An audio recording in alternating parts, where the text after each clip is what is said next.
ಜಿಲ್ಲಾ ಪಂಚಾಯಿತಿ ಕಾರ್ಯನಿರ್ವಾಹಕ ಅಧಿಕಾರಿ ಡಾಕ್ಟರ್ ಗಿರೀಶ್ ಬದೋಲೆ ಅವರು ಹುಮ್ನಾಬಾದ್ ತಾಲೂಕಿನ ದುಮನ್ಸೂರು ಗ್ರಾಮದಲ್ಲಿ ನೂತನ ನಮ್ಮೂರು ಗ್ರಂಥಾಲಯವನ್ನು ಉದ್ಘಾಟನೆ ಮಾಡಿದ್ದಾರೆ.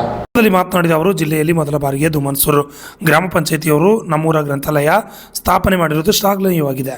ಗ್ರಾಮದ ಎಲ್ಲ ಜನರು ಸ್ವಯಂ ಪ್ರೇರಿತವಾಗಿ ಗ್ರಂಥಾಲಯ ರಕ್ಷಣೆ ಮಾಡಿಕೊಳ್ಳಬೇಕು ಎಂದರು.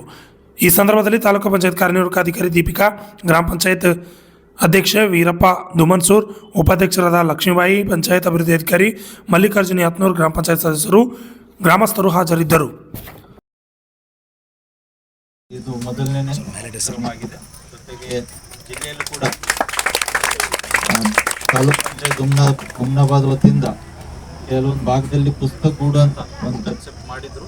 ಬಟ್ ಇಲ್ಲಿಂದು ಗ್ರಾಮ ಪಂಚಾಯತ್ ಅಧ್ಯಕ್ಷರಿಗೆ ಮತ್ತು PDO ಅವರಿಗೆ ಇದೊಂದು ಬೇರೆ ರೀತಿಯಲ್ಲಿ ಮಾಡೋದು ಒಂದು ಆಸೆ ಇತ್ತು. ಅದರಿಂದ ಇವರು ಒಂದು ಇನ್ನ ಹೆಚ್ಚಿನ ದೊಡ್ಡ ಮಟ್ಟದಲ್ಲಿ, ದೊಡ್ಡ ಪ್ರಮಾಣದಲ್ಲಿ ಇನ್ನ ಹೆಚ್ಚಿನ ಪ್ರಯಾಣಿಕರಿಗೆ ಮತ್ತು ಒಂದು ಕನ್ಸೆಪ್ಟ್ ಇಟ್ಕೊಂಡು ಮಾಡಿದ್ದಾರೆ. ಎಲ್ಲರಿಗೂ ಅನುಕೂಲ ಆಗಿದೆ ಅಂತ ಒಂದು ಬಹಳ ಒಳ್ಳೆಯ ಉಪಕ್ರಮ. ಧನ್ಯವಾದಗಳು.